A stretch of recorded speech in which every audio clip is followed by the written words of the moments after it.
All right, Shalom family, and welcome back to the Semitic Jew channel. If you've been following me and following this story, I've been listening closely to these interviews and analyzing them. So if you like this content, definitely hit that like, share, and subscribe button. I really do appreciate the engagement in the comment section.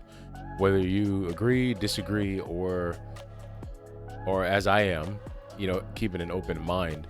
I definitely appreciate the engagement, and if I missed your comment, I do apologize.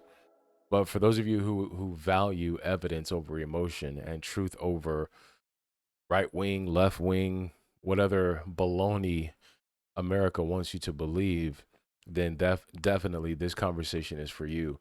So this is part 5 of Brandon Tatum's interview series concerning the death of Nolan Wells. This time, Brandon interviews another one of Nolan's quote friends.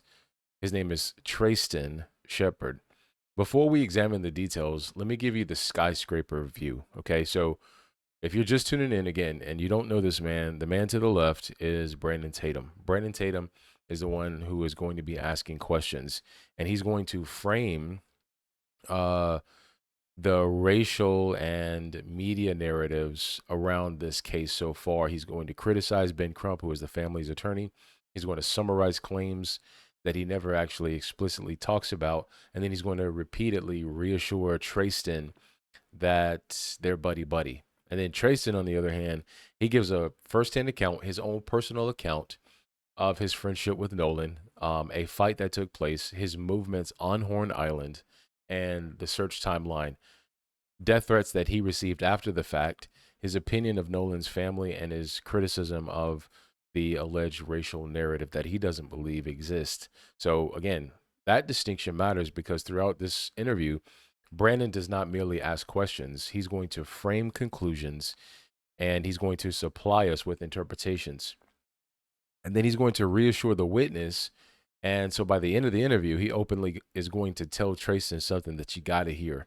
So I'm not here watching, or excuse me, you're not here watching a neutral cross examination. This is not a neutral cross examination. We are watching an interviewer who has already chosen a side, speaking with a witness who chose him personally because he, just like Warren, believed that Brandon was sympathetic, not empathetic, to their position. So that does not automatically make Tracestin or Warren wrong, but it does not make them right either. It means that every statement that they make needs to be examined very carefully. And let me make something very clear. There's no grifting. This is not about anything other than teaching. And I understand what happens when you lose somebody. I care about Nolan Wells' family. I care about what happened to Nolan. So I'm simply teaching, and as a professor, I lecture about these things. I teach people how to identify premises, test conclusions, recognize fallacies, and distinguish firsthand testimony from hearsay. That's called critical thinking. But critical thinking is not treated as a central discipline in any European American educational system. And that is coming from someone who has been in the educational system for over a decade. So most people are taught what to remember and what answer to repeat and which authority to trust. They are rarely taught how to question the structure of an argument, let alone question America, let alone question American history, etc., which is doing a disservice to everyone if you don't study critical thinking. And so that is what we're doing here. I'm not here to bash Brandon Tatum as a person, as a father, or whatever the case may be. That doesn't concern me. He's not doing himself a disservice personally and losing. He's lost credibility based on his actions by being completely biased. But I'm not protecting Ben Crump either. I'm not here to protect Warren. I'm not here to protect Tracestin, and I'm not here to condemn any of them without verifying their claims. I'm here as a Black American man, a logician, and an advocate for Nolan Wells. I care about what happened to Nolan. I care about what happens to Black people in this country. And because I care, I refuse to replace evidence with emotion, or race with assumption, or friendship with innocence, or even accusations with guilt. Nobody receives automatic credibility. No one. Nobody receives automatic condemnation. No one. Every statement must be tested, every timeline must be examined, and the inconsistencies must be exposed. And that's all there is. So let's get into it. Death. No. Do you have personal knowledge of someone directly in your friend group having anything to do with Nolan's death? No, not at all.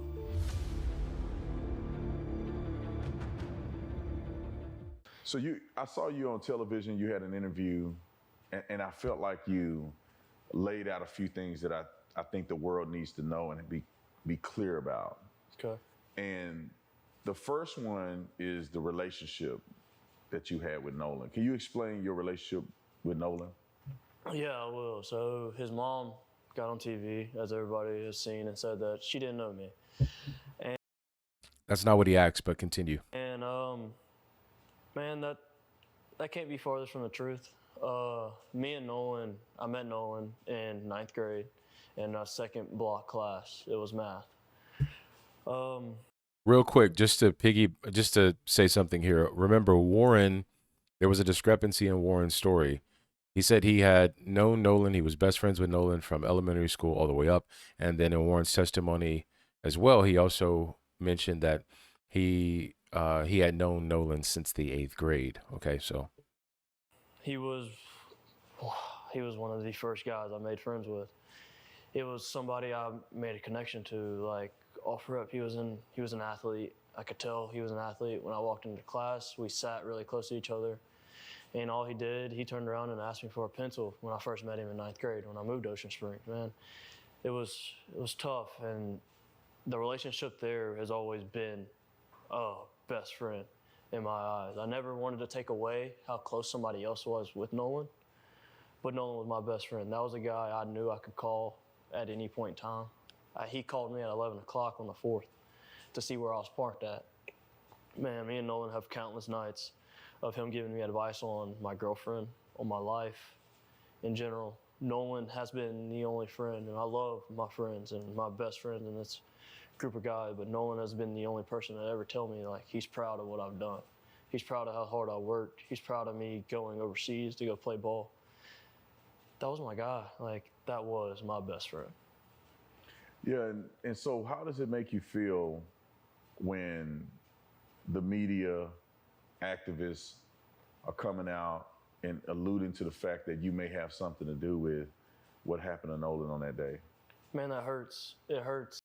Real quick, I'm gonna let that one ride, but I do want to say something because I gotta mention something that happened in the preview. I do want to slow it down. So Brandon, I know it's a preview, but he's going to ask, did you have anything to do with Nolan's death? And that's essentially what he asked Warren as well. And Tracestin says no. Warren said no. Then Brandon asks whether he has personal knowledge of anyone in the friend group being involved. Tracestin, of course, says no. But understand something. A denial is not an investigation.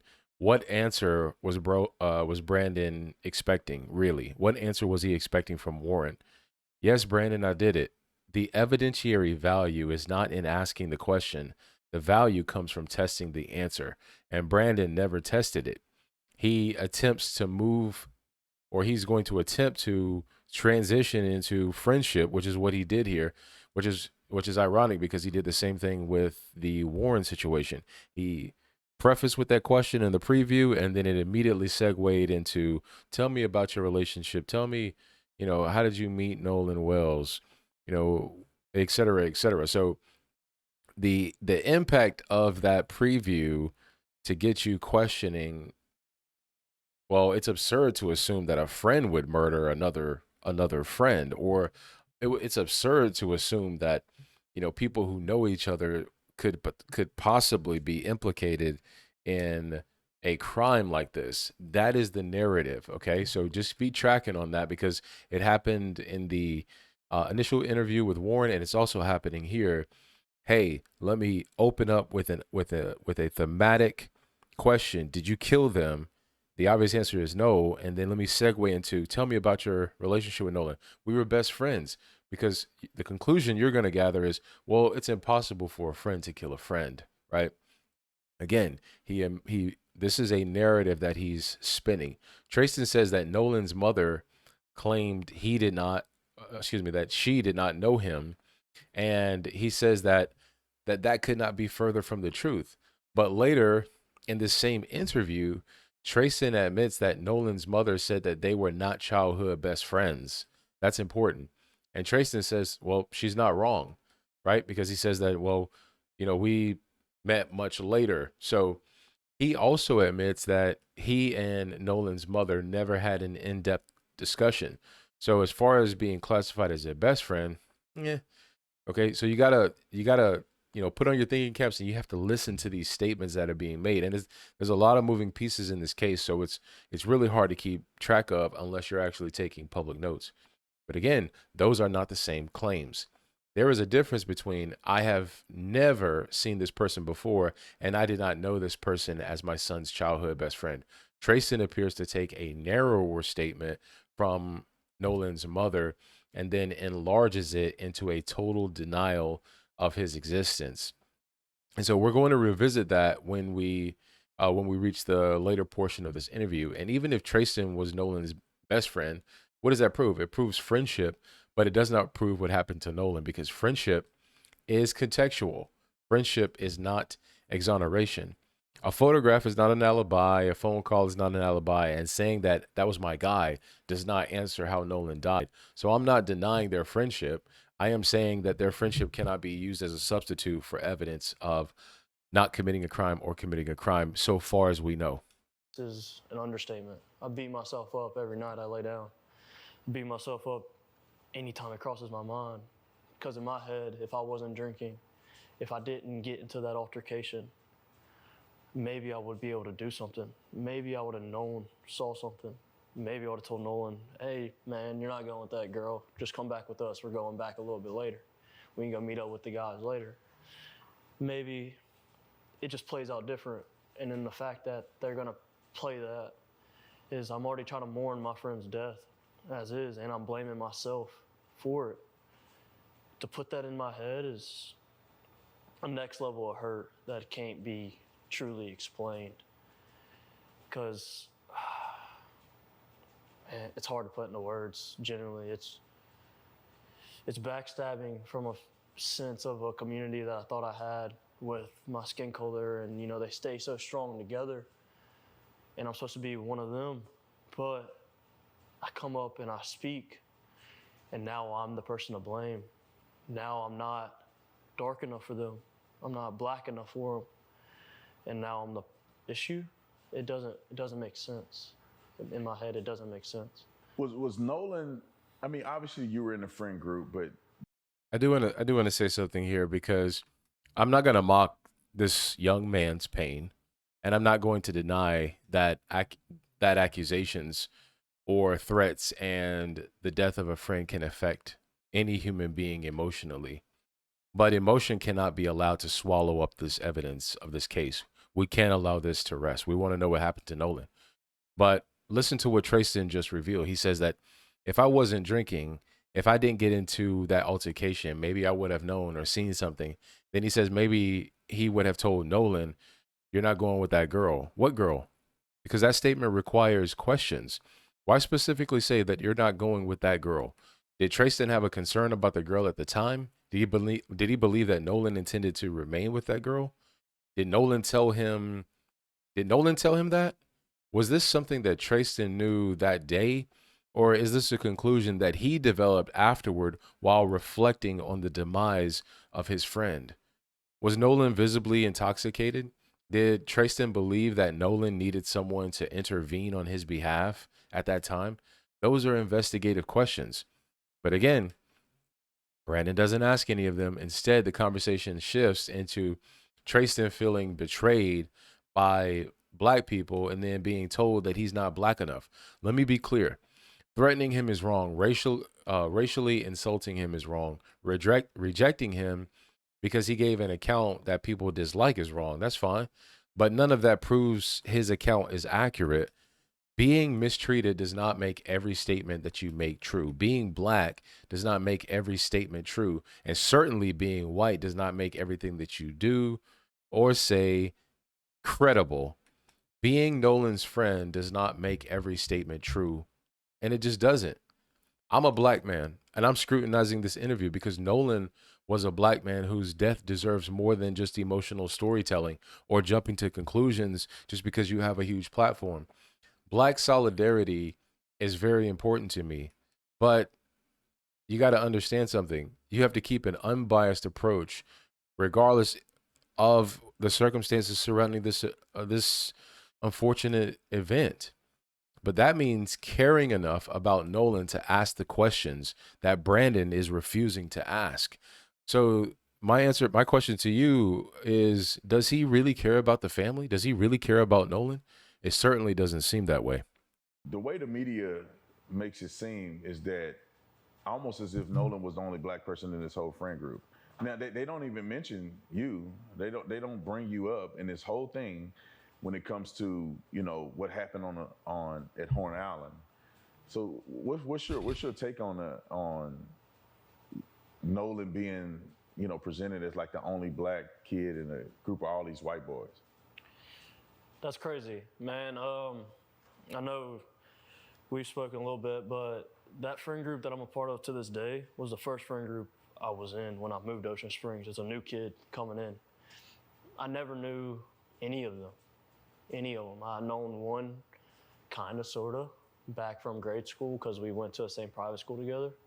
But that was it. And him being the only black person, minority, any of that measure is insane. Our friend group is diverse from the max. So those are, I'm just going to be honest, those are definitely white supremacist talking points.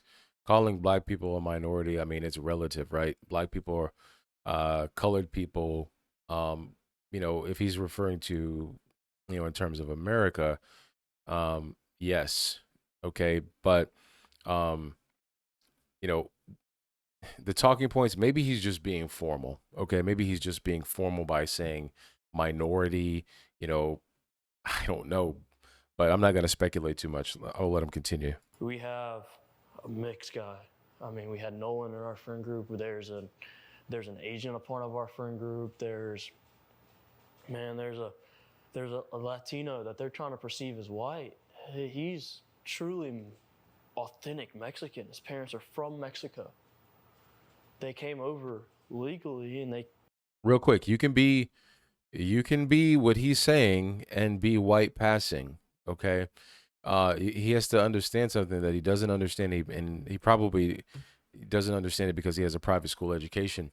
American history, there was a lot of dark things that happened with American history. I'm talking about sodomy. I'm talking about the R word, women, children, which is how the we share some DNA with them. Not a large population of us, but many of us do. Um, the intermarrying that happened, just a lot of that took place. So, but still, you can be white passing, and people can refer to you as white, and you can be, what he's calling Latino or Mexican. But it's not about color. It has always been about color in American history. But again, in our community, listen, we just want the truth. We don't care about all this extra stuff. Did everything right, and he's been here since. It blows my mind because our friend group is not a friend group that sees race. Our friend group sees what good you do for other people, what good you bring, and how the type of person you truly are, and where your morals lie. That's one thing in common. Me and my friends might not agree on everything, but our morals align. Our morals know. So for them to even make that narrative up really shows you have no idea what it's like down here on the coast. You have no idea how tight-knit Ocean Springs as a community is. You don't understand it. You don't see the thousands of kids in the high school football stands cheering their team on. Nobody cares what color you are. We're there to have fun and to just live. And that's how Nolan lived. That's how I live now. It's I've grown up and I have more big boy stuff, but in high school, all I cared about was going to hang out with my guys. And I mean, on a personal level that leads off of it, is like, it got me in trouble with my girlfriend just because I wanted to be with the guys. I never once thought, man, they look at me different. Man, I'm kind of an outcast to them. No. All their moms have always welcomed me with open arms. Anytime I needed anything, I knew I could call them and their parents, and they would do anything in the world for me. So with Crump pushing this narrative, it's wrong. Yeah, it's completely wrong, especially about our friend group. Yeah, I find it, especially after talking to you, meeting some of the guys, that it seems like there was an agenda. But can you walk us through just your perspective from that day? I don't know if did you go with them and Okay, because he, instead of discussing the evidence concerning Nolan's death, right, the interviewer or this whole thing has become like what's the word I want to use? A census of the friend group, right? A mixed person, a black person, an Asian person, a Mexican person, those are European categories. They're not biblical categories. They're not biblical ethnicities at all. Okay. So those are made up categories by human beings who reclassified people on the basis of an imaginary system that is not biblical whatsoever. But that's neither here nor there. But again, you see the European framework that this young man has. He does not have, a true identity of himself. But again, the interviewer is asking, a census of this. And for some reason, Tracestin even tells us that the Mexican person's parents came here legally. What does that have to do with what happened to Nolan Wells? Nothing. That is political signaling. Right wing, left wing. You can tell based on Warren's statements, man, we listen to you all the time, man. We really respect your work. This is why this is why we reached out to you. This is not evidence. A diverse friend group may challenge the narrative the narrative claim that Nolan was the only quote minority around them. Whatever, fine, I'll give you that. But a diverse friend group does not prove that racism was impossible, and it does not prove foul play was impossible. And it certainly does not prove that that whatever happened to Nolan Wells happened to Nolan Wells, right? When was he last seen? I have black friends is not good enough. That statement has never been a logical immunity card. I got a black friend, right? Neither has our community is tight knit. Okay, tight-knit communities may contain decent people. Decent in terms of they can do good doesn't mean that they're good people. Tight-knit communities also contain wrongdoing. There's a lot of wicked things going on in the suburbs that are not reported. Let's be honest. The description of a community is not an alibi for every person that is inside that community. And then Tracestin says that nobody cares what color you are. How could he possibly know that? He can tell us that he felt personally accepted. He can tell us that parents of the people that he interacted with welcomed him. He can tell us that he never personally felt excluded based on the people that he's interacted with thus far. But that's his experience. He cannot testify to private beliefs, whether his friends use the N-word in private, whether they call other black people the N-word, although, by the way, the Israelites were called the same in Acts chapter 13, verse 1. But those private beliefs, motives, prejudices, or actions of every person in the friend group, like, you can't substantiate that, or let alone everybody in Ocean Springs. So that is an unjustified universal conclusion on his part. And notice what Brandon does next. After hearing personal testimonies or personal stories about the friend group, he says that it appears that there was an agenda. So no evidence of an agenda has been established, right? Just hearsay claims. And then he simply moved on from that the group was diverse to therefore the race concern is an agenda. That conclusion does not follow, Brandon. And I'm not saying that this was racial.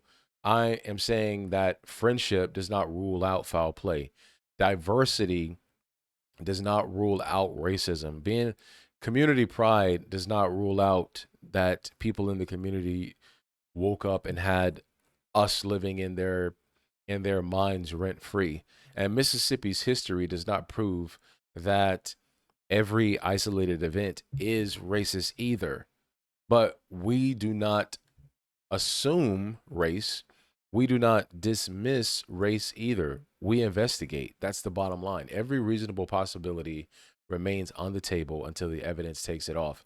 And yes, racism still exists. Don't be fools. Let's continue. Initially, were you a part of So the are group you? that went to Horn Island? So yeah. So I wasn't. No, clear that up. No, I was not on the boat with them. Yes, I was a part of the group that was supposed to go out. So the only reason why I did not go on the boat is I was offered. I got begged to go, but my uncle. We also took 12 people out on our boat, not including us two, so 14. And my uncle knows the passengers wouldn't have helped. Generally wouldn't have helped with anything. With that many people on a boat, you need a little bit of help. So my uncle was like, hey, can you just ride out with me and you can go do your thing throughout the day on the island? I don't care. I don't need you. I just need help to get out there and then pick everything up. Because I know all these people are going to be drunk and they're not going to want to do the extras that nobody sees about going out on the boat, right? And so I told Wyatt that, and oops, my bad. But I told It's good. I told him that, and I told him everything, which was go to plan. We were leaving a little bit earlier than them. I was gonna try to have a spot saved out, and Nolan calls me at 11 o'clock. I missed his phone call. He called me twice. I missed both of them. I saw Wyatt and Nolan on the boat. They pulled right in front of our boat, and they were screaming. I turned my head and I was like, yo, there's a spot over there, where they end up anchoring out. I helped them set their stern anchor. From the time they showed up until now, going back to it, 20 minutes before they left, I was with them. That's who I was with.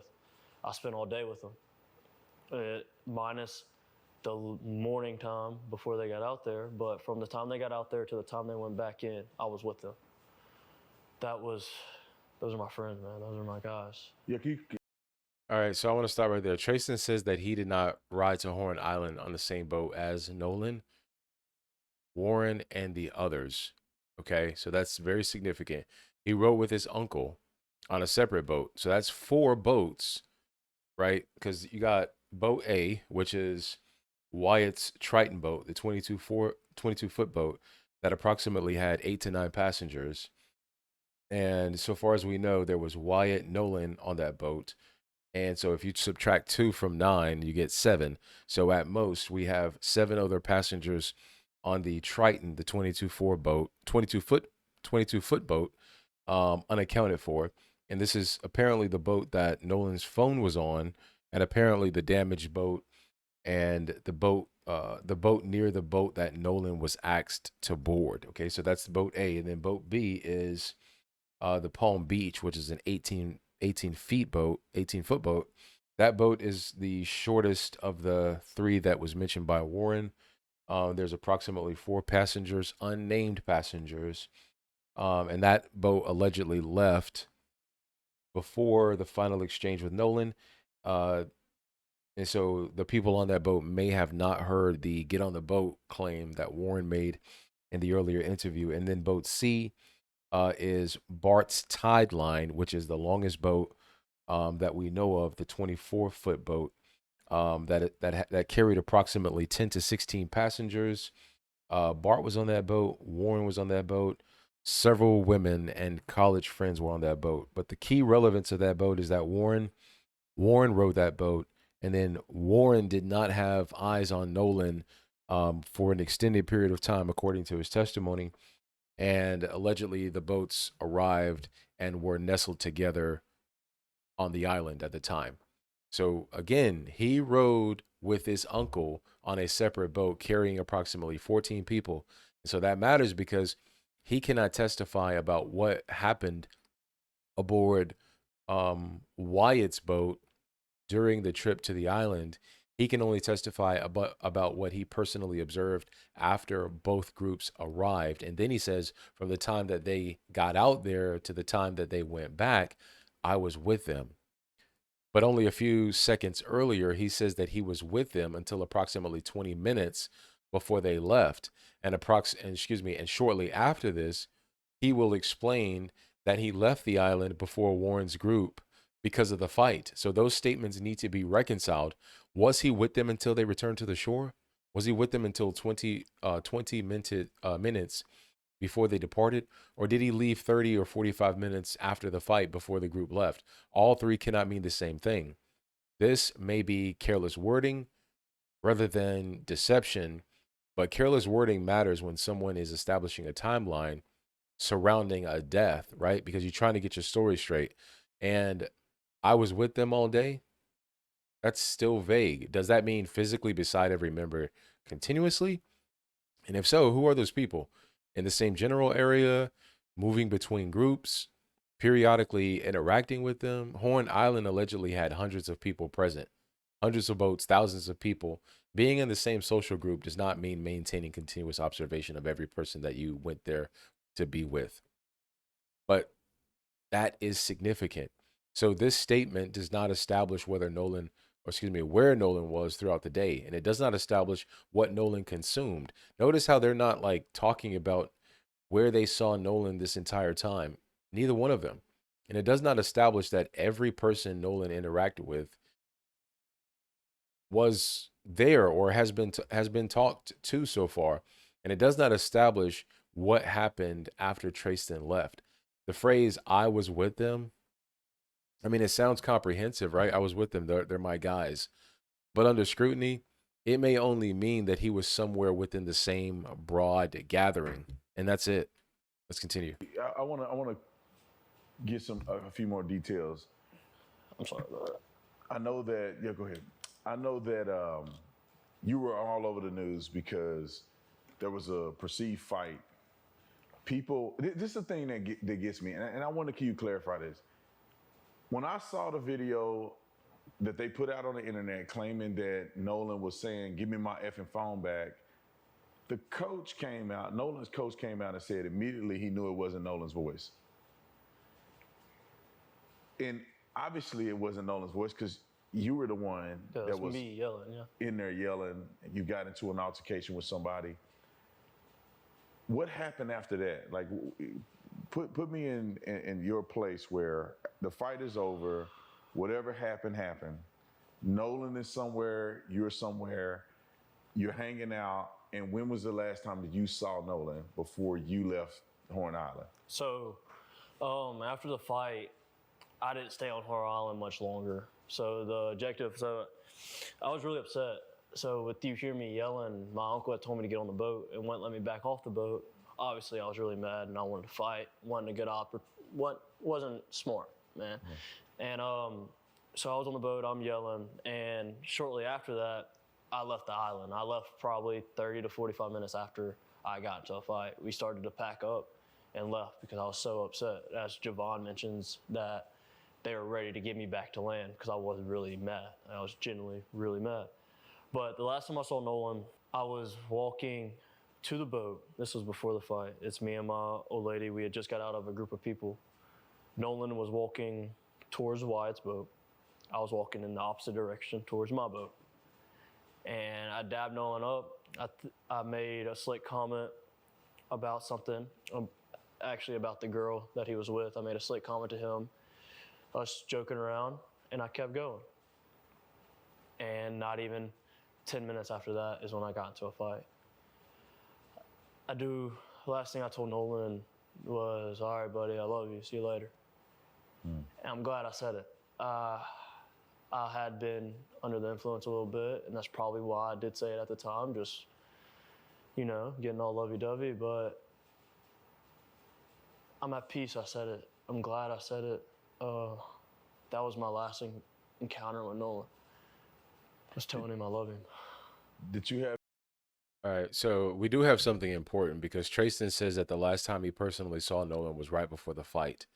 He says that he passed Nolan while walking toward him on his own boat, and he made a joke about a girl that Nolan was with. Told him that he loved him, and then continued walking. And then less than uh, roughly 10 minutes later, Tracestin gave, or excuse me, he gave an account that he got into an altercation.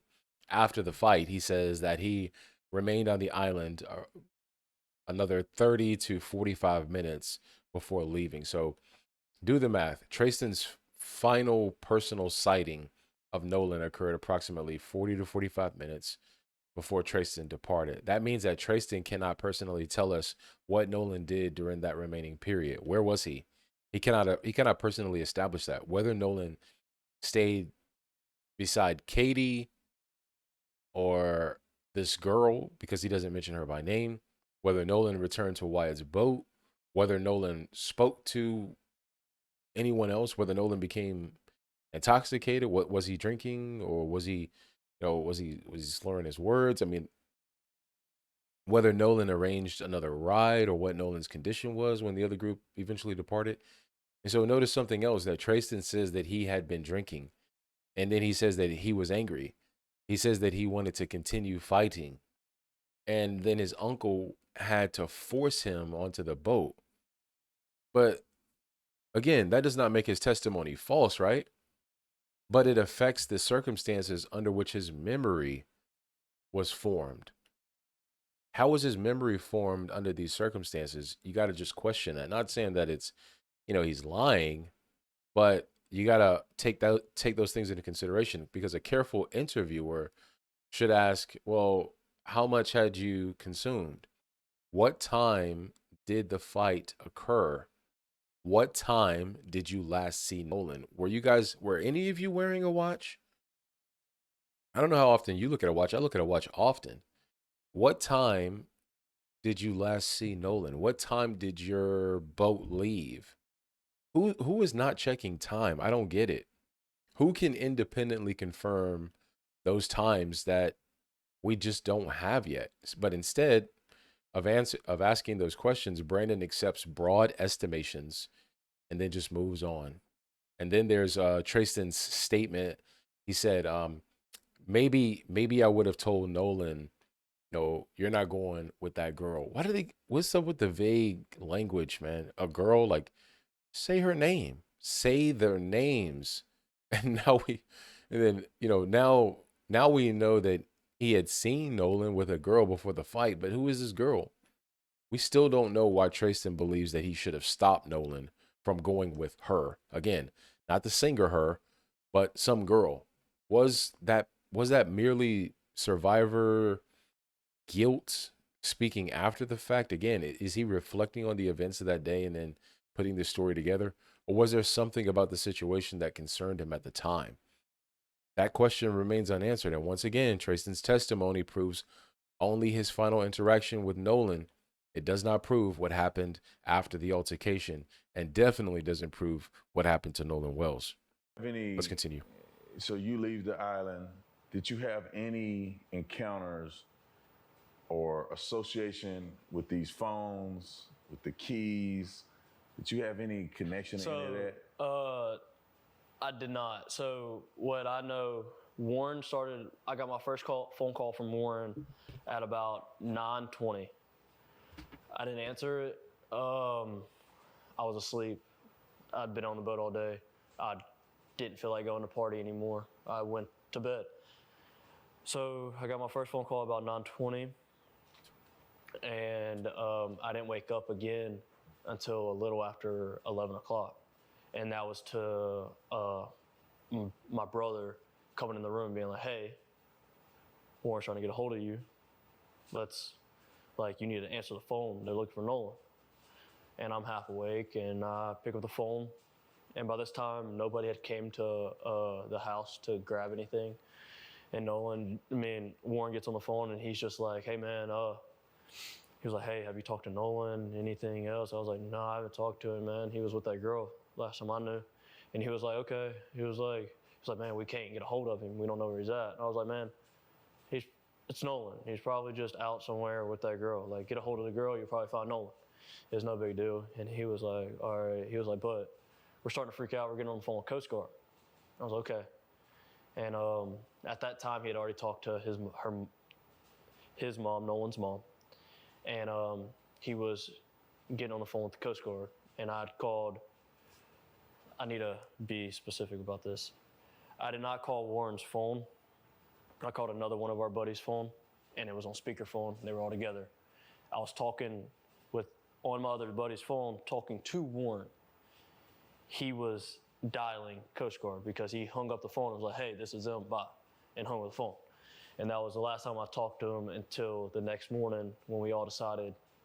Well, when I woke up about 7 o'clock that morning, we had all decided that we were going to go out on the boat and go look for Nolan. Wyatt had already had his boat still in the water. We took that boat out. It was What day are we talking? That's Sunday morning. Sunday morning on. So, By the way, that boat that he's talking about, he said Wyatt already had his boat in the water. That was the boat that had mechanical issues. Why not take the other two boats that didn't have mechanical issues, or your uncle's boat? So that's very significant. Just pay attention to now. I mean, pay attention to this case now. The 5th. The 5th? So it was Saturday the 4th was the 4th of July. Mm-hmm. The 5th was Sunday. We were on the water from 9:45 to 11:50, 12 o'clock era, about lunchtime. Mm-hmm. While we were on the water, we talked to a rescue guy, and he told us to get off the water and said that they kind of had the island and the water under control. That's the professionals, man. Yeah. They told us to get on social media and find out any information we can. And by that time, we had already talked to a good amount of people out there, so it just made sense. So we went back in and we concluded our search and started the search off socials and started sharing everything we could and try to get a hold of anybody that could have talked to Nolan, that Nolan possibly would have reached out to. And that led into the night. It led all night long. I didn't sleep at all Sunday. Monday, I was up at 5 a.m. I was putting fuel in our boat at 6. I got told that we were taking out another boat to Chandelier at 7.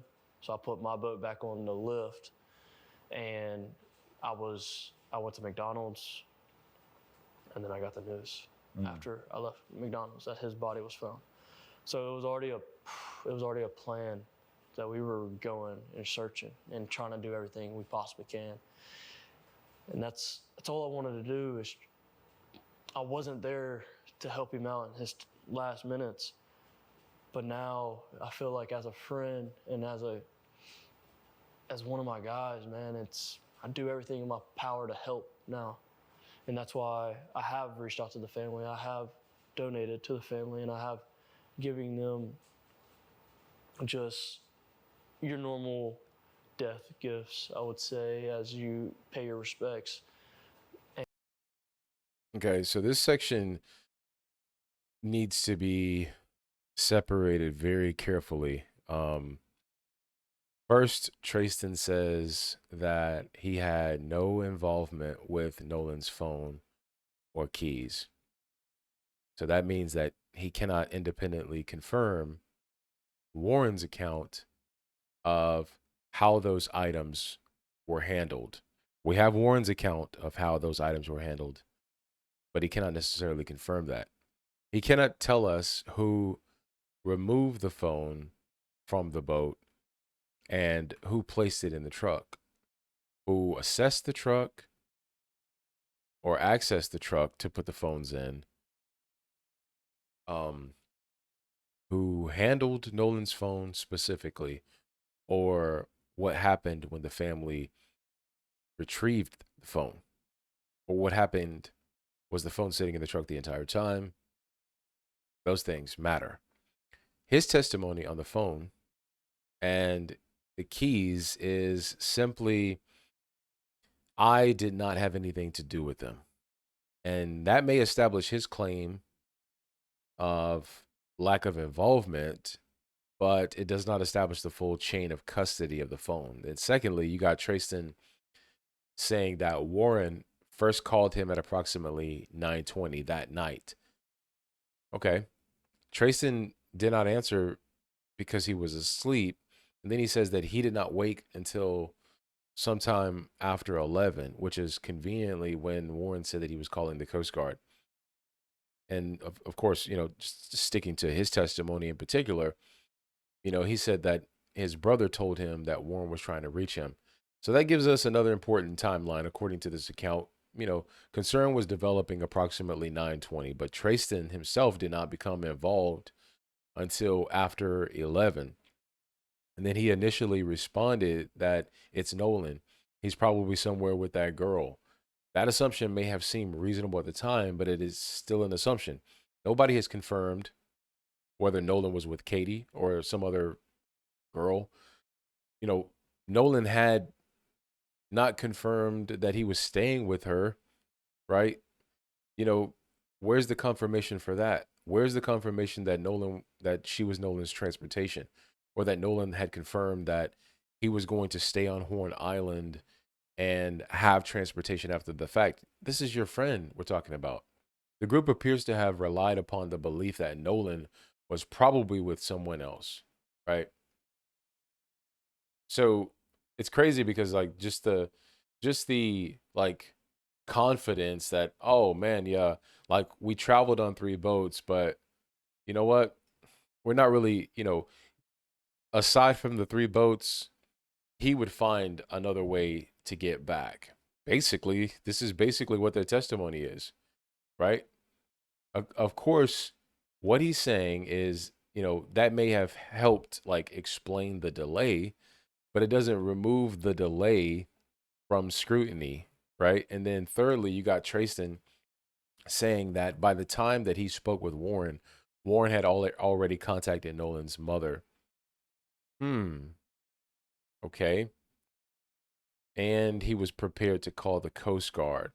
Again, that is potentially verifiable through call records, because we had call records from Warren's call to Nolan's mother and the Coast Guard, if I'm not mistaken. But making those calls prove that Warren made those calls, but it does not prove what happened before those calls were made.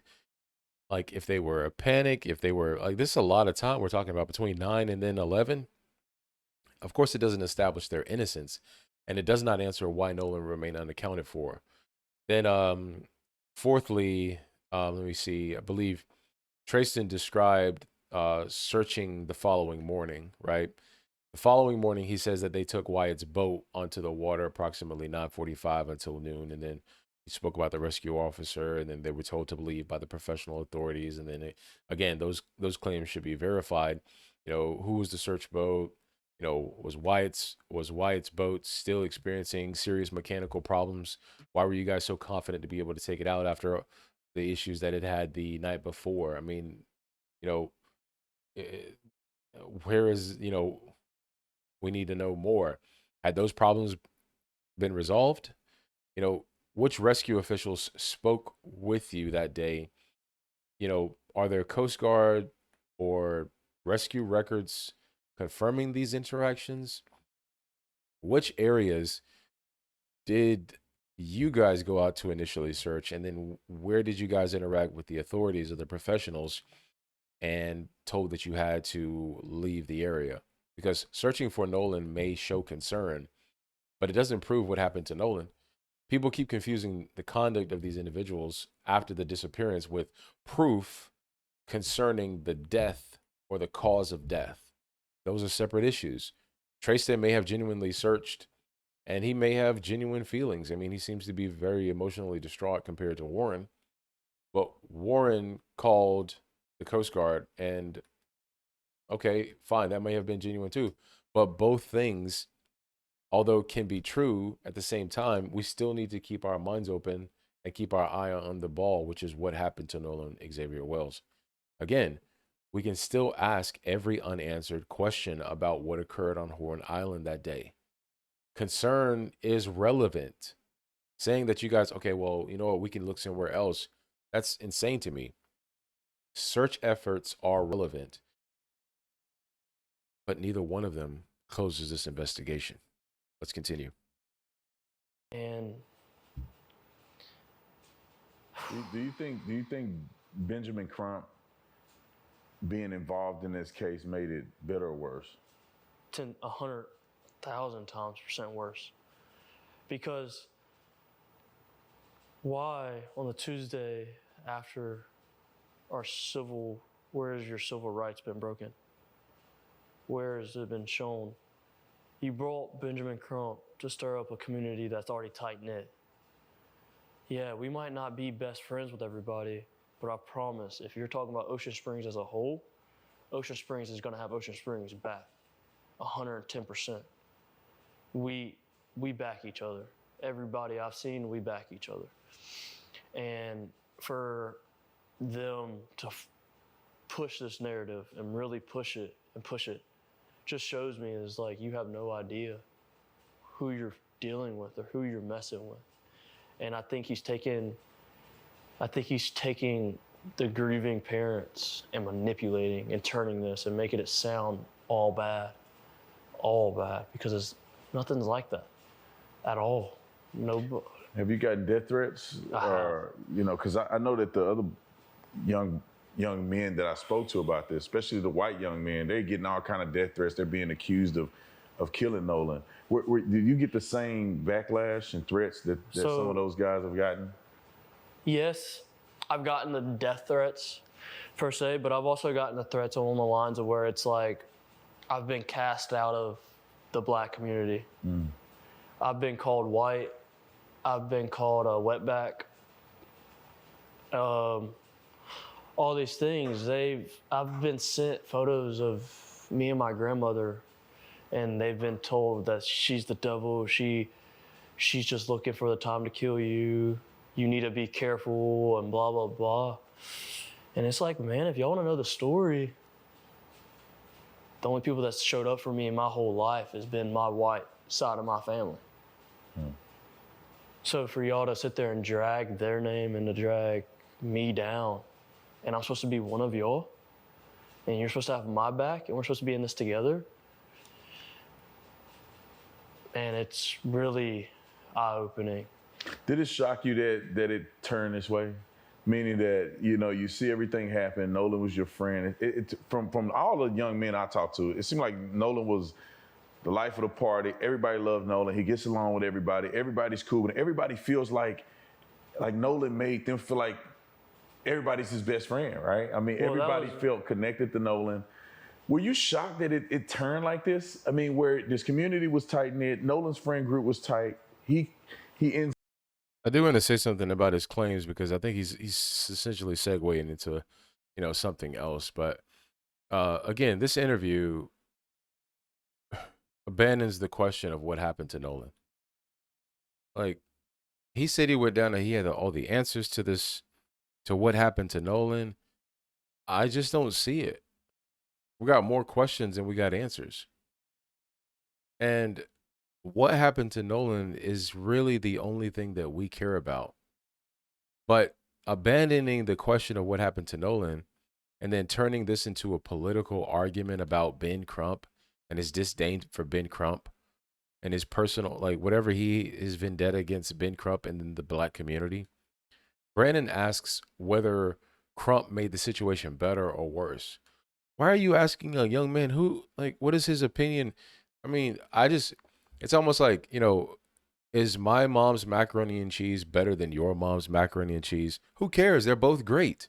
I mean, it's like who's is LeBron James the GOAT or is Michael Jordan the GOAT? We can talk about that all day. They play different positions. Why are we comparing the two? That's how I think, because I'm thinking critically. But when people get into these opinionated squabbles, I'm just like, I sort of turn and shut off because I'm like, what does it matter, right? Tracestin answered that question by saying that, well, Crump making it is Crump getting involved with this, making it bad. And then he says, well, 100,000 times worse. That's a hyperbole, by the way. But that's not an objective measurement. That's his emotional response. And then Tracestin accuses Crump of manipulating Nolan's grieving parents. Are you accusing Nolan's parents of being low IQ? Because you're implying that they can't think for themselves. You're accusing Crump of being a manipulating scumbag. Again, this is why Crump did not take the interview with Officer Tatum and he took the interview with TMZ because he's out here, corroborating this narrative and trying to discredit Ben Crump and make Crump seem like a sleazebag with respect to this case. But what evidence does he provide that Nolan's parents were manipulated? He doesn't provide any. He disagrees with the direction that they took and he dislikes the quote racial framing. And then he believes that Crump, inflamed the community. But those opinions, of course, may be sincere, but how could you start a fire in a community that was so tight knit, according to him? If you guys are so tight knit, but now it's in an uproar, a social divide, a black versus white, you sure you guys were close knit? You sure the community was tight fit? Because disagreement is not evidence of manipulation. And notice the contradiction in the broader argument. Tracestin wants people to respect his emotional condition because he is grieving and receiving threats, death threats, calling racial names. That's fair. But then he confidently tells us what Nolan's parents are thinking, why they retained Crump, and how easily they were supposedly manipulated. You can't demand empathy for your own grief while reducing their grief when they lost their son. They lost their son. And then you're essentially calling them gullible. Then the conversation moves into threats and racial rejection. So let me be plain. Nobody should be threatening anybody, right? Nobody should threaten Warren. Nobody should threaten their families. And then calling Tracestin not black enough. Come on, like that's absurd. Especially on the basis of us not accepting his narrative, because we just got to keep an open mind and just listen to his story. We are testifying to the fact that there are contradictions in the stories that we've been listening to concerning Nolan Wells. The testimonies are just evidence. They're not evidence of proof that there was no foul play involved, or that an accident happened and there was a cover-up, or that an accident happened and allegedly no one saw anything. But the threats do not authenticate his claim and his testimony. Being insulted does not prove his conclusions, and the fact that his, European American, identifying as white relatives supported him does not establish what happened to Nolan. Brandon keeps using mistreatment as a certificate, or as like a credibility certificate. Hey man, you being mistreated. Yeah, man, I understand that, therefore you're credible. That is him attempting to appeal to you, the viewer, based on sympathy. And so many people are biting it. They're like, oh, well, Brandon's such a great guy, right? Or, what he's doing to these boys, like, we knew it was a drowning. Why are you so quick to assume that? How are you so quick to assume that when we don't have any evidence of the fact that's a possibility, but we're ruling out a multitude of others, right? A person can be unfairly attacked and still be mistaken. A person can receive death threats and still make unsupported claims, and can suffer injustice in one context without being correct about every other issue. Protect Tracestin from threats, but do not protect his statements from scrutiny. Those are not the same thing. He's up losing his life in an unfortunate situation, which nobody knows exactly what happened. Did it shock you that it turned into some racial thing? Yes, racial, I do agree. Now, it going famous or going viral, that part didn't shock me. Thinking about it and being honest, like, that's not a surprise, because everybody did love Nolan. Especially around here, everybody loved Nolan. So for people to repost that, they know Nolan. I mean, they know he did not have one hateful thing in his heart. And racism, no. That was a shock. That was a complete shock from his mom and from his stepdad. Like, that's a shock.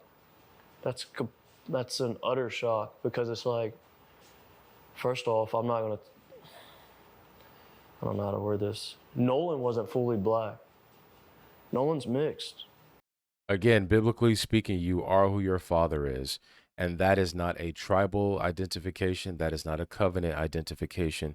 That is based on the seed of your father, which is why no biblical nationality from Genesis chapter 10 has been absolved.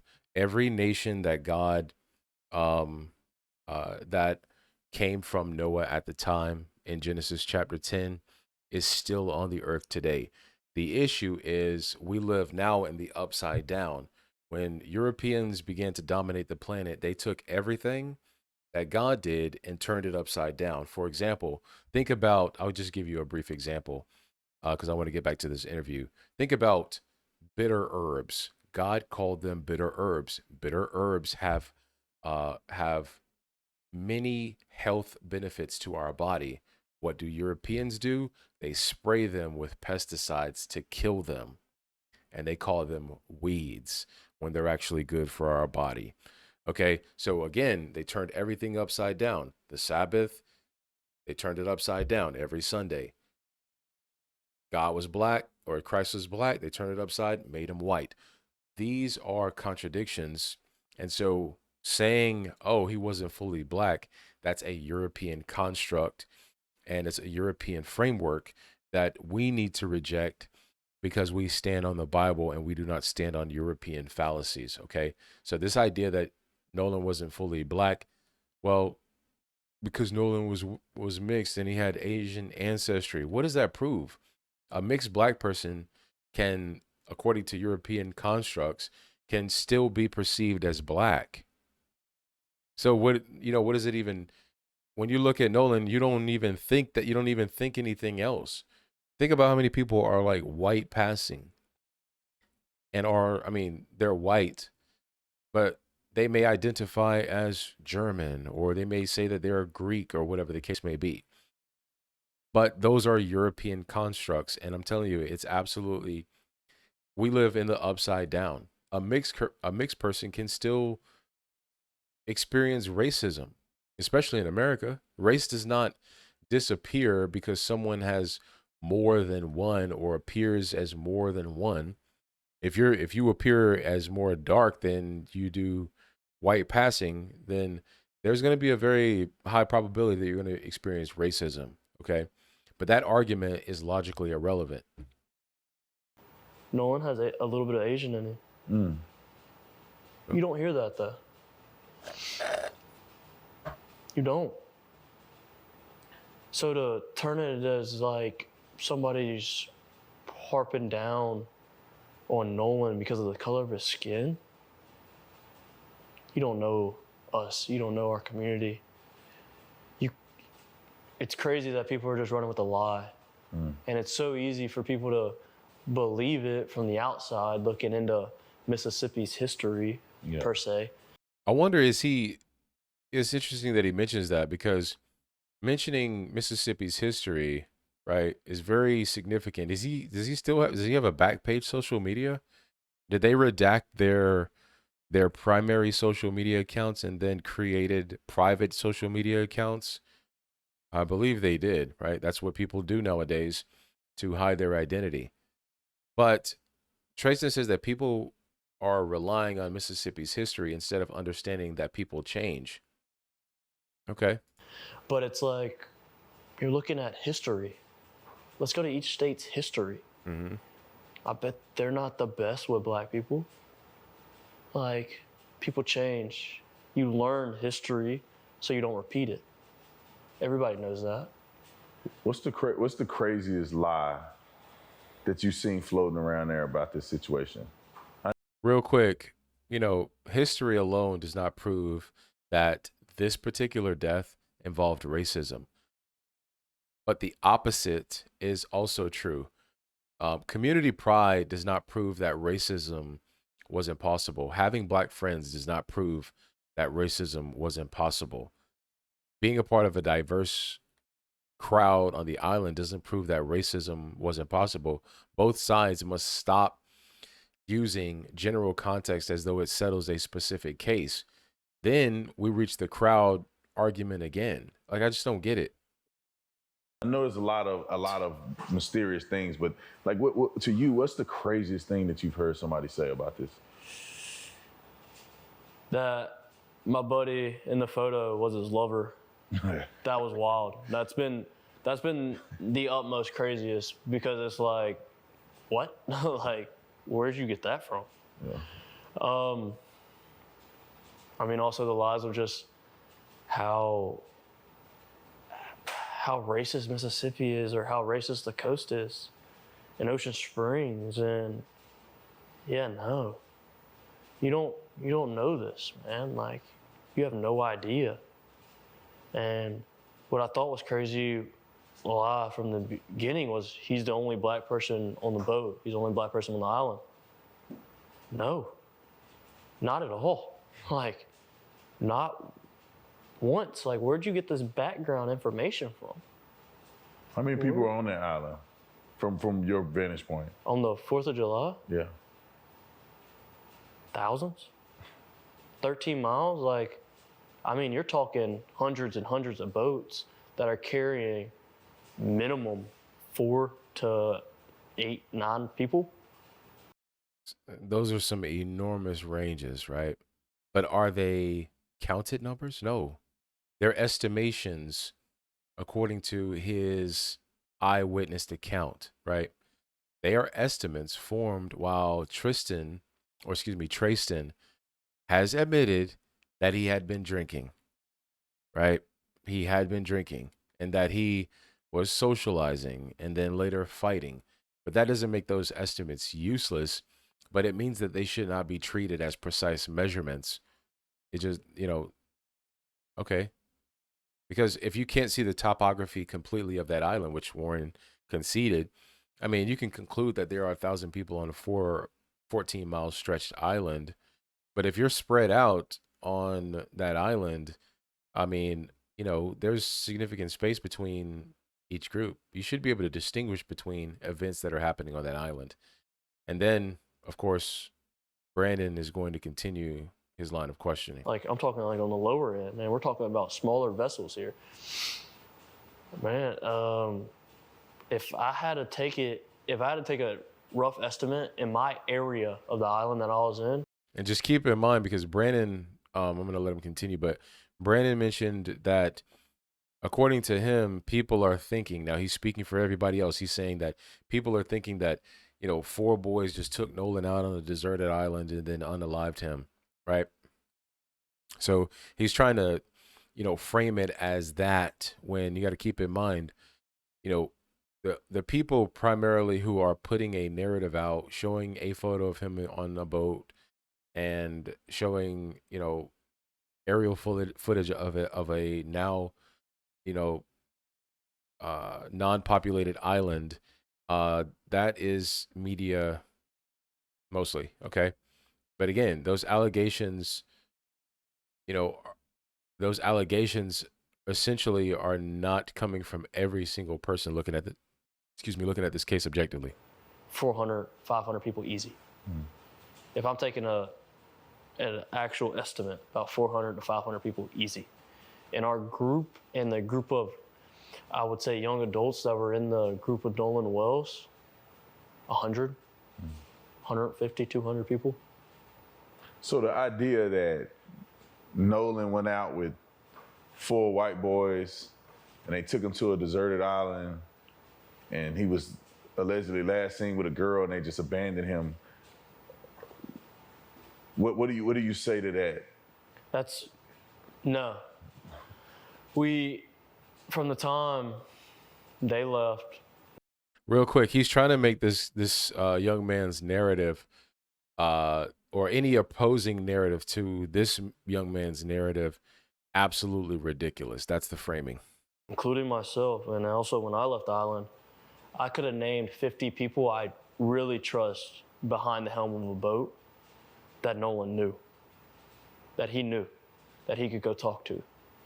Even if he was left, there was tons and tons of people out there There was 10 people, 10 boats that camped out at Horn Island. I know a boat that didn't leave Horn Island until 8 o'clock that night.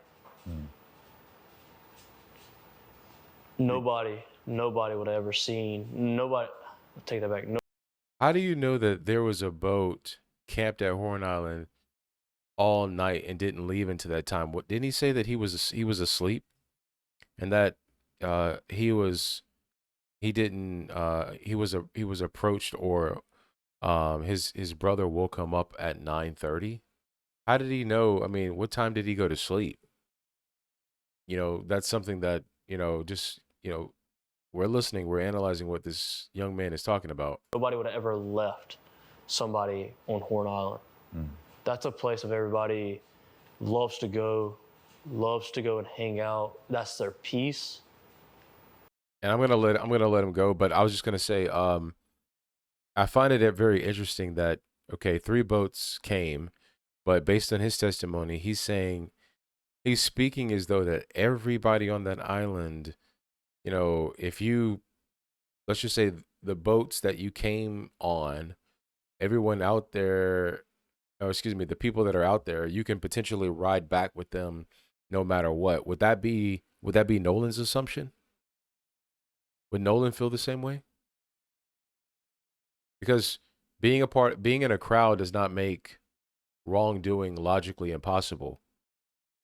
It just doesn't. And then Tracestin says that nobody would have ever left somebody on Horn Island. How could you know that? You cannot speak for every boat captain that was there, or every drunk person. You cannot speak for every group on that island. Given the testimony that there was a ton of people there, and I know 50 people. Can you testify to this? You cannot speak for every decision made on a 14-mile island. And so that's another universal claim built from a personal confidence. And then he says that, he can name 50 people. Come on, man. But the question is not whether 50 hypothetical people might have helped Nolan. The question is, who had actually agreed to bring Nolan back? Was a ride confirmed? Did Nolan identify a specific boat? He's like, oh yeah, I'm going to ride this one. Did that boat operator know Nolan was relying on them? Potential transportation is not arranged transportation. If I'm going to be late and my child is like, yeah, I'm riding with so and so, I'm going to say, okay, well, give me their number. I'm going to call them and confirm, rather than you telling me that I'm going to ride with so and so. That should be your attitude when someone tells you something like that. A crowded island is not a travel plan, right? It's not a travel plan. Oh, I'm going to go off on a whim and, hope someone takes me back. Who does that? That doesn't make any sense. And an available boat is not evidence that Nolan ever boarded a boat. It's not. Let's continue. Nobody wants to see anybody out there, especially in the boating community. And I could speak on that, like, genuinely. I grew up in it. That's absurd. It's absurd. So can you help me understand the fight a little better? Because I interviewed Warren, who's your friend, and he had made mention that his brother was involved in the fight. So can you explain who actually started fighting, and were you fighting his brother, or were you fighting somebody else? Like, how did that happen? Yeah, and I can see now, especially, it's all been blown out of proportion. But so originally, I'll go back a couple steps. Original, me and my girlfriend, I wouldn't even call it an argument. She was upset that I lost the lid to her koozie. I dropped it in the water. Generally speaking, that's how it started. And I dropped her new koozie in the water.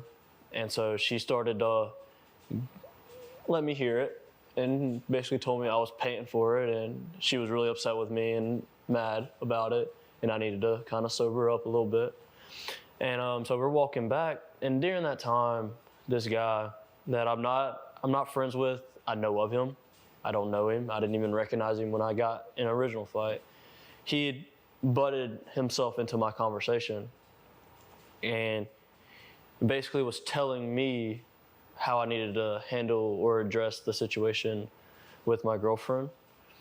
And man, we weren't even yelling at each other. We weren't arguing. It was more along the lines of, I literally told her, I was like, man, I just want a beer.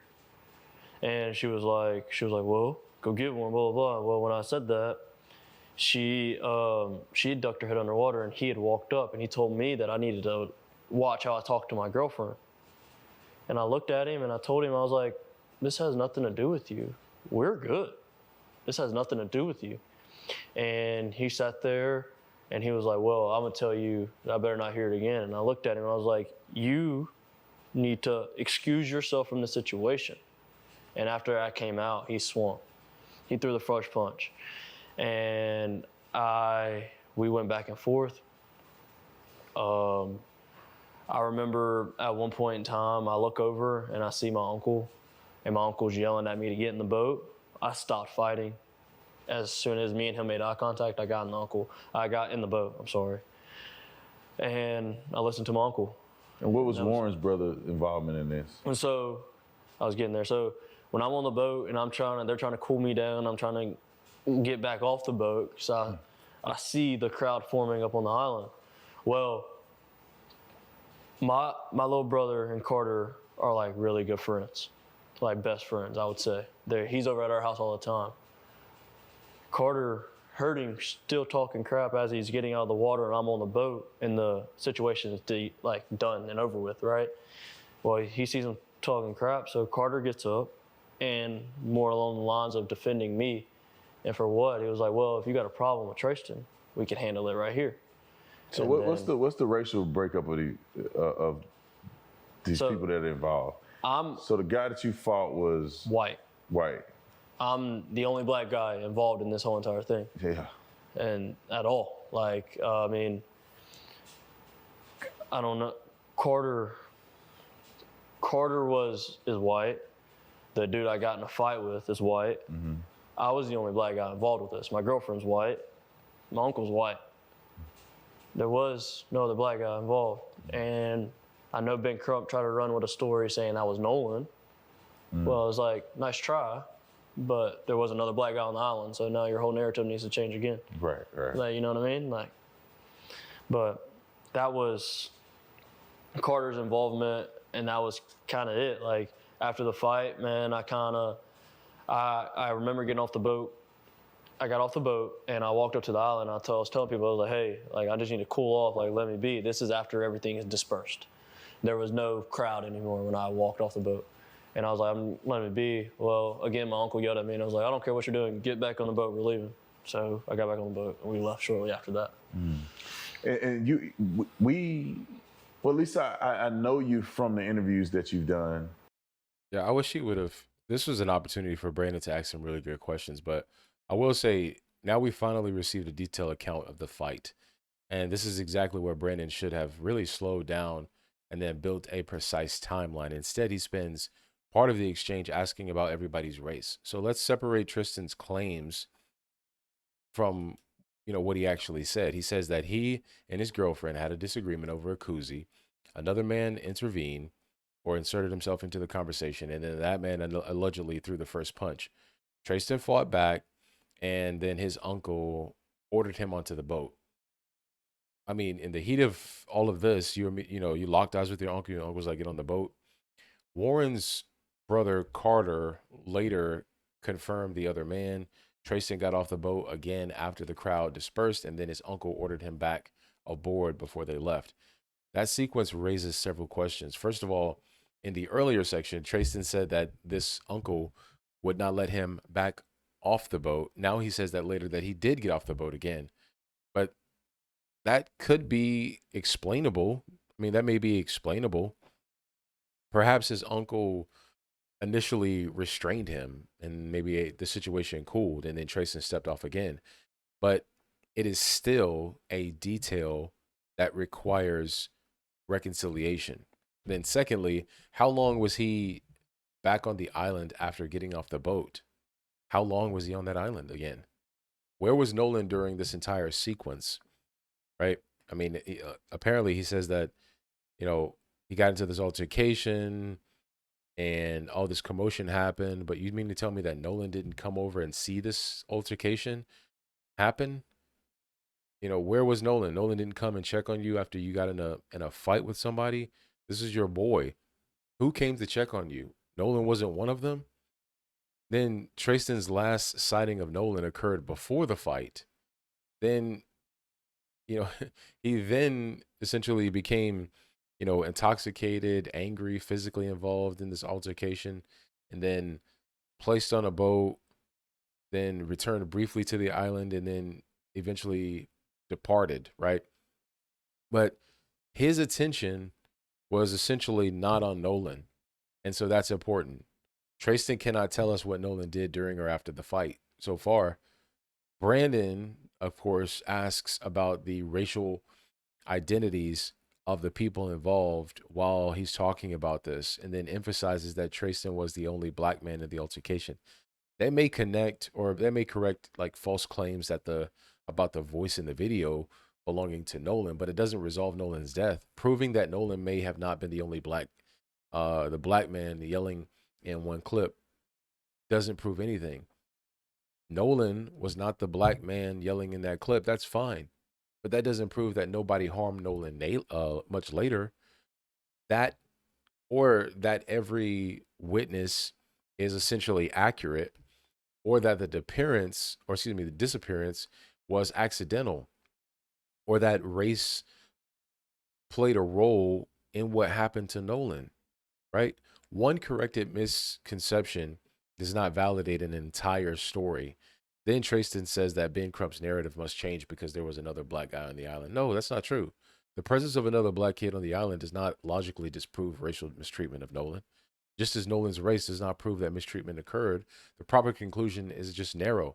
The viral audio was allegedly misidentified, and so that claim should be verified through the original recording, witnesses, and any available forensic analysis. So do not use one correction to smuggle in 10 additional conclusions. That's exactly how narratives replace true investigations. Let's continue.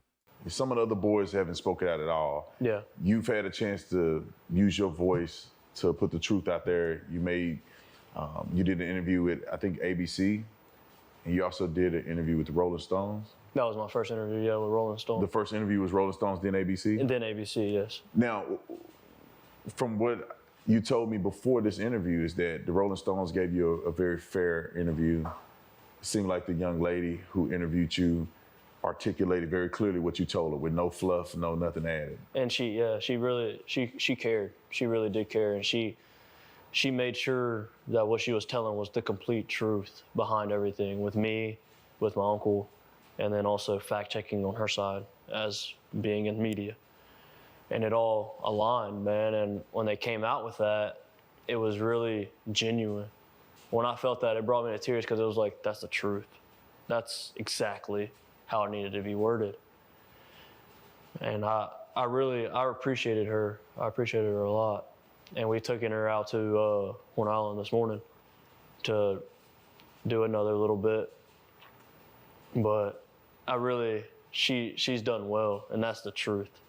Her story is nothing but the truth. Now, ABC, on the other hand, did they treat you fairly, or how did that go? So, I don't want to say they treated me unfairly.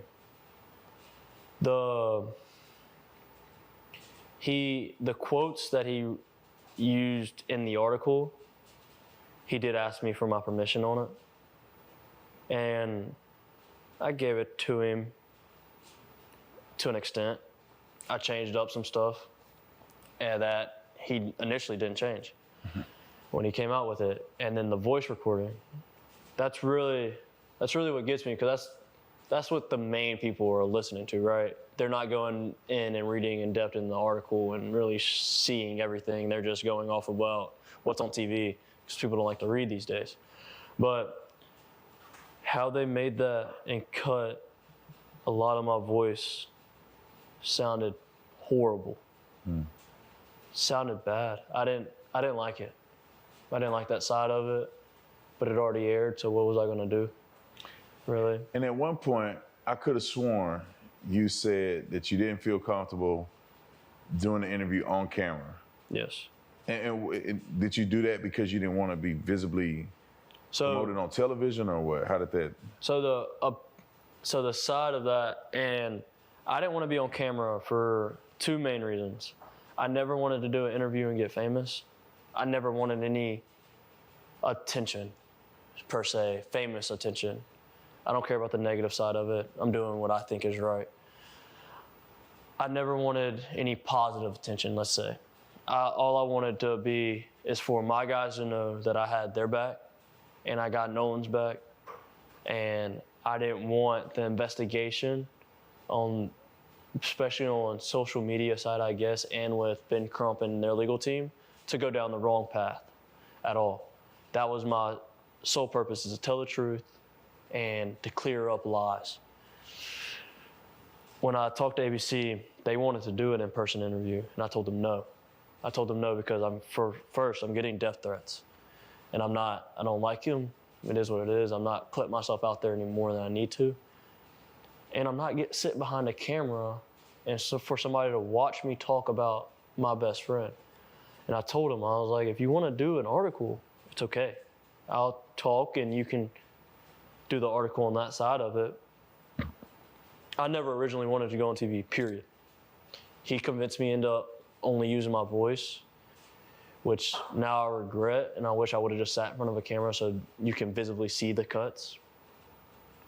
But they manipulated that interview pretty well. They made it sound a lot worse.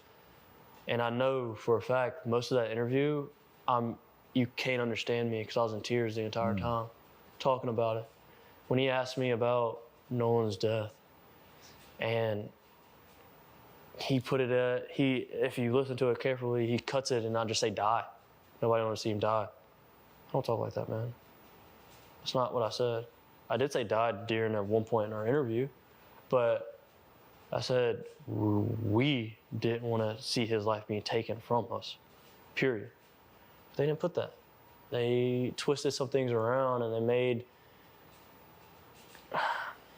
they almost made a different narrative to where it's like, now people are coming out and lying. And it's like, man, no. Yeah, and I guess I was wondering if you were gonna, I remember I was like, I could have sworn he said he didn't want to be on camera and they put your picture all over the news. I mean, how did you feel about that? Was that something that you were okay with them doing that, or? I kind of accepted it. I accepted it because I gave Rolling Stone permission to do it. So I know that's where they probably got that original photo of me and him standing next to each other. But still, that's kind of weird that you tell them, oh, I don't want to, even if you gave you the permission to Rolling Stones, you go, I don't want to be on camera. And they put your picture up there on camera anyway. I agree. It's weird. Yeah. It's weird. It's odd, but generally speaking, man, like, I'm worried about my family's safety, but I have no regrets in what I've done and what I've said. Not one. I sleep better at night now that I've spoken up and I felt like I've done my part of the good, and I'm willing to help any other time if anything else pops up that I can't help with. And I genuinely just want the truth to be heard about it all, and it kills me and it breaks my heart that my best friends are going through this. Like, this is at home. This isn't something I'm just watching through a screen, listening to you talk about it or listening to somebody else talk about it. I'm living this. I'm getting the calls from my buddies crying, asking me how I'm not scared out of my mind. How am I okay dealing with all this? So one thing that kind of stood out to me, there was a big contradiction on television, was you said, That might have been a cut right there. That transition around the 35-50 mark, if I'm not mistaken. But you know, now in that entire segment, Tracestin begins comparing his interview with Rolling Stone and ABC, segued by yours truly. He says that Rolling Stone treated him fairly because the reporter presented what he considered to be the complete truth. And then he says that ABC manipulated his interview because they edited his recorded statements in a way that he disliked. That allegation may be true, but how would we determine that? How would we determine that? Not by accepting Tracestin's testimony or interpretation automatically, right? We would need the complete unedited recording, the published ABC segment, the original questions, the full context surrounding each answer, and a direct comparison between what he said and what was aired. That is how we demonstrate that there was no manipulation, right? That is how we demonstrate whether there was manipulation. But you do not prove media manipulation merely by saying that they made me sound bad. And listen carefully to what Tracestin admits. He says that ABC asked permission to use certain quotes. He says that he granted permission to an extent. He says that he requested changes. He requested changes that were allegedly not made initially. Those are vague statements. Which quotations did he approve? What specifically did he change? Which requested corrections were ignored? And did ABC later correct anything? Brandon does not ask those questions. Instead, he accepts that they manipulated you, bro. I'm sorry that that happened to you, without requesting the evidence necessary to prove those claims. And then Tracestin explains that he originally refused to appear on camera because he did not want attention and was receiving threats. That is understandable. But now he is appearing on camera with Brandon. That does not automatically make him inconsistent. Circumstances and decisions can change, but it does show that Tracestin was selective about where and with whom he would speak about this case.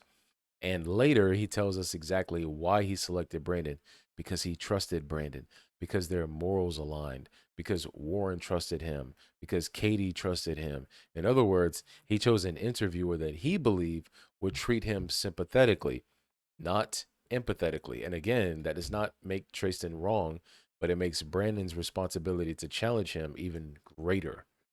Instead, Brandon repeatedly validates the account. A friendly platform can make a witness comfortable. You going down there in their environment, making them comfortable, should have been the prerequisite.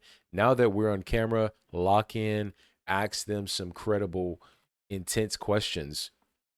It doesn't have to be. You don't have to be necessarily interrogative, but the line of questioning is extremely weak and not dense enough.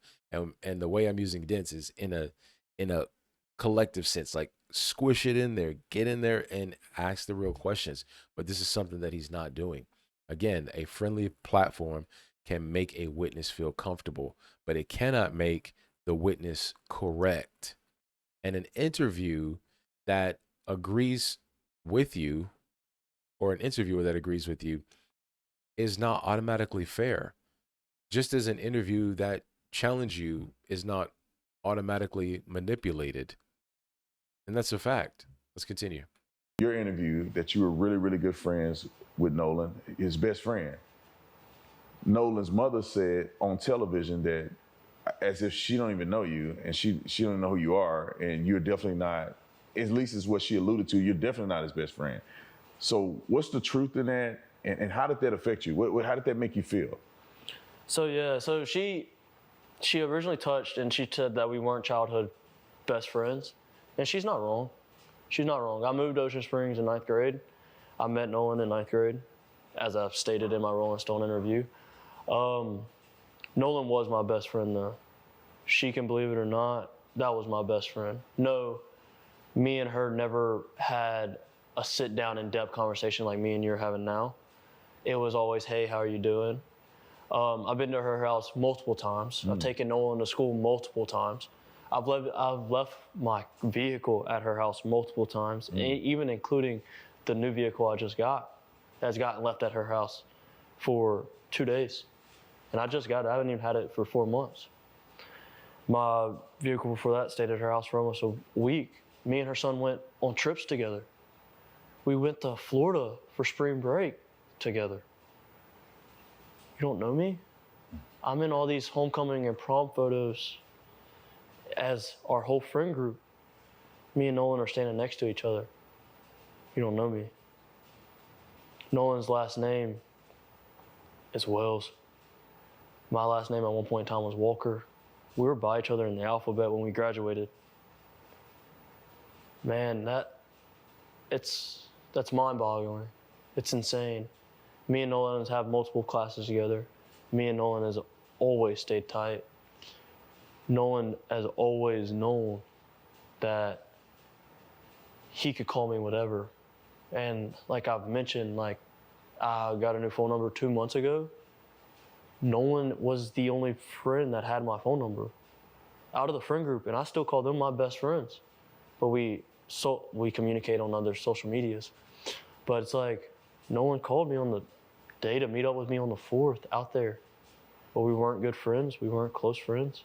And when I say best friend, man, I don't want to take away anybody how close they were to Nolan. But when I think of a best friend, I think of Nolan. Somebody I can call, somebody that I've stayed up and I've cried to. That was one of my best friends, genuinely speaking. She might not think it. That's okay. Me and Nolan knows where we stand with each other. And period. And Nolan knows that. Yeah, I appreciate.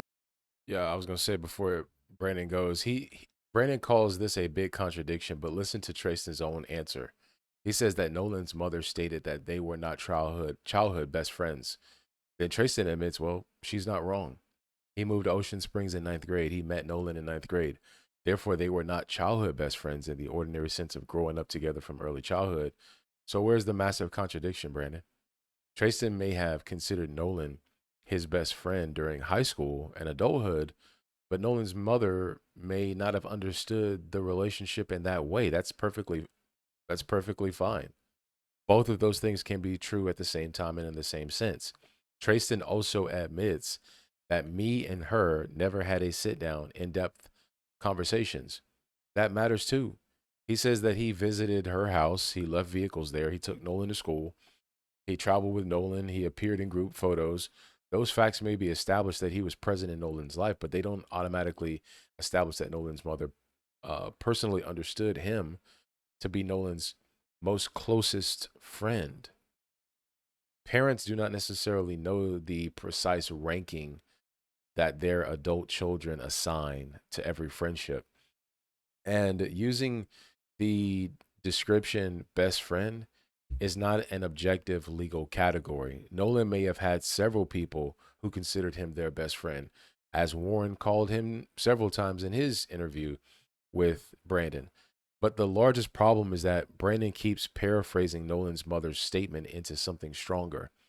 And there is a difference between they were not childhood best friends and I have no idea who this person is. Before calling something a contradiction, quote the exact statement. Do not enlarge it and do not dramatize it, and do not turn a disagreement over friendship labels into evidence about Nolan's death. Whether Tracestin was Nolan's best friend, close friend, high school friend, occasional friend, does not establish what happened on Horn Island, and definitely doesn't establish what happened to Nolan Wells. Friendship can provide context. It can provide an alibi too. And you got to understand that. Let's Thank you continue. sharing that. With interviewing with me, right? We came out here to Mississippi. We just want to give the boys a voice, give you guys a voice. And out of, I'd say, all the other outlets that you could have spoken to, why do you feel that you wanted to talk to me tonight? Honestly, I'm a big fan.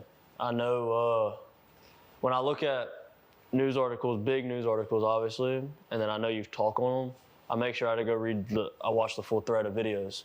I think our morals align alike, and when we spoke off camera, like, it didn't seem like you were out here like another news reporter that just wanted the next big story.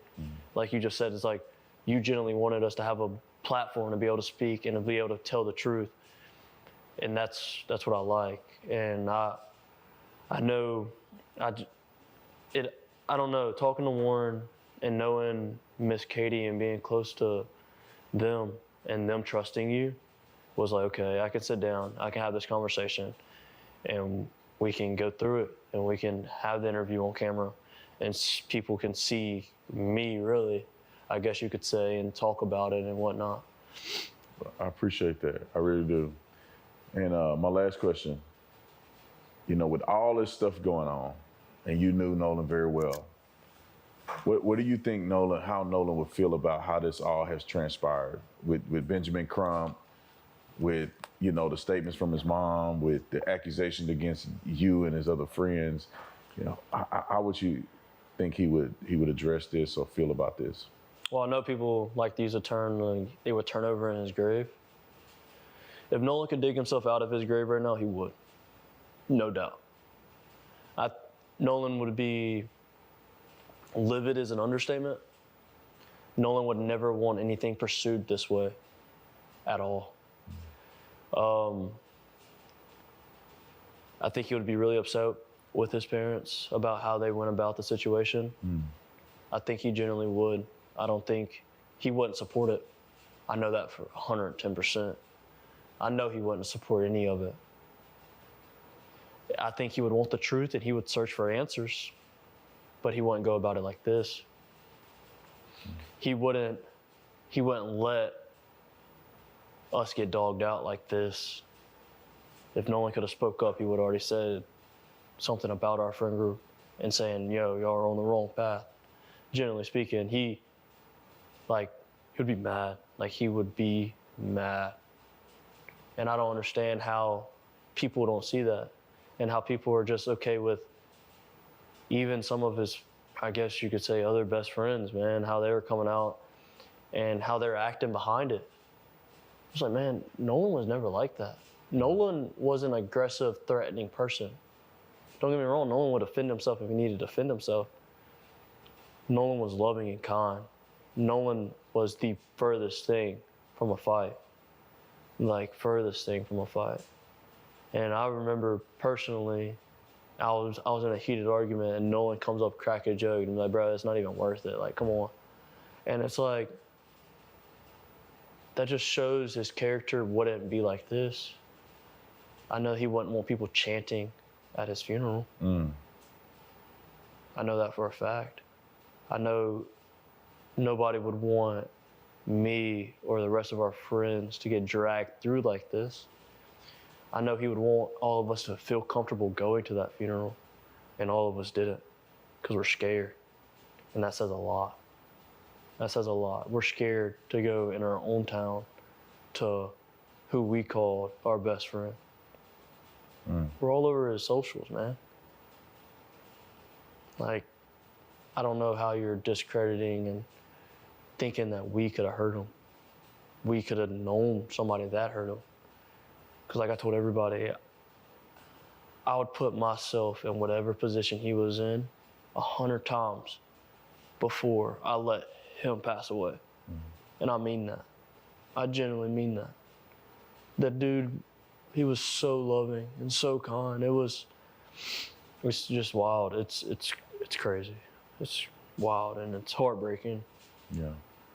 Well, I appreciate you having the courage, man, to come down here and talk to us, give us, your point of view. And I say this, like I said to Warren, man, my whole objective is that, man, I was watching an injustice happen before my eyes. And an injustice meaning that the other side wasn't presented. And people that don't live here came into this town and shook it up, brought racism in it. And based on everybody's statement that I hear about Nolan, is that they didn't represent what he stood for. No. And they bastardized his character, in my opinion, this is my opinion, to make money and build a GoFundMe instead of trying to actually get to the bottom of what happened to him. And none of this have I seen any of the activists pursue what actually happened. Somebody could have seen something, and instead they're going after dead ends simply because of race, simply because of convenience, instead of pursuing any other lead or any other notion of somebody knowing what happened to Nolan. So I thank you for coming out here, man. It took a lot of courage, putting your face out there, putting your name out there, putting the statements out there. Some people are gonna be mad at you, but I'll tell you, like I told Warren and all the other boys, is that I got your back, man. You tell them the truth. I appreciate that. You being a good man, doing what's right. I got your back, man. And I appreciate you, man. I appreciate it, man. Thank you. Okay, so what really happened to Nolan Wells? All right.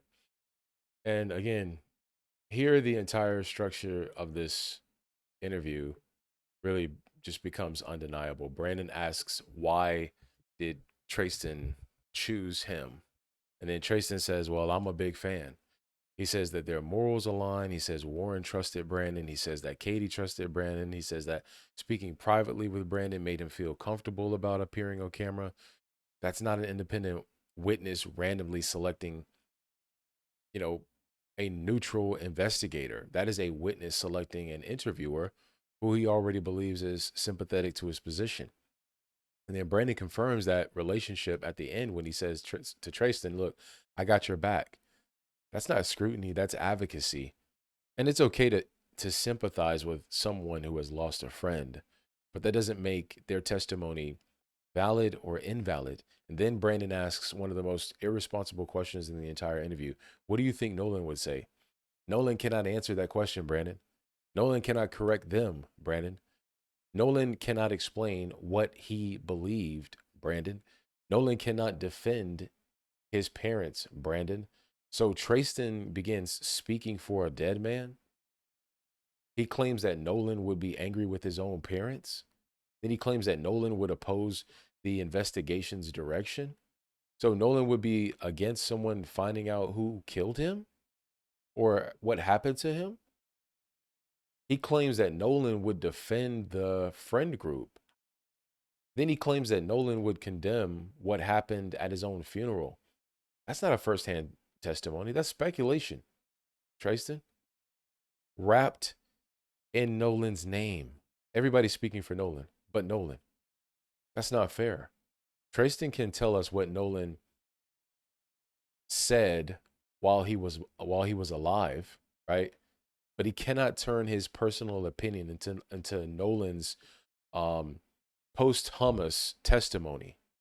And Brandon should never have invited him to do that. That's so disrespectful. You do not honor a deceased person by borrowing their voice to attack his grieving parents. That's disgusting. And then Brandon closes by claiming that activists introduced racism, ignored the truth, and then exploited Nolan to make money and build a GoFundMe. Where's the evidence establishing that motive? Where's that evidence, Brandon? Where's the evidence that fundraising, not discovering what happened, was the family's primary purpose? Where's the evidence that everyone raising racial concerns knew those concerns were false or true? Brandon has spent 5 interviews criticizing people for reaching conclusions without sufficient evidence. And then he reaches sweeping conclusions about their motives without sufficient evidence. That's a contradiction. And I want to be perfectly clear. I'm not affirming anyone. I'm not affirming anyone. I'm not affirming the people he interviewed. I'm not affirming anyone. I am advocating for Nolan. And that means that I will not let Brandon turn sympathetic interviews into exonerations. And I will not let activists turn suspicion into guilt. And I will not let anybody use Nolan's name to protect a narrative that the evidence has not yet established. Some people do not investigate cases. They simply investigate whether the case fits their worldview. And again, that's not justice. That is ideology. Every reasonable possibility stays on the table until we find out what the heck happened to Nolan Wells. And that's the bottom line. Scripture, logic, and truth. Shalom.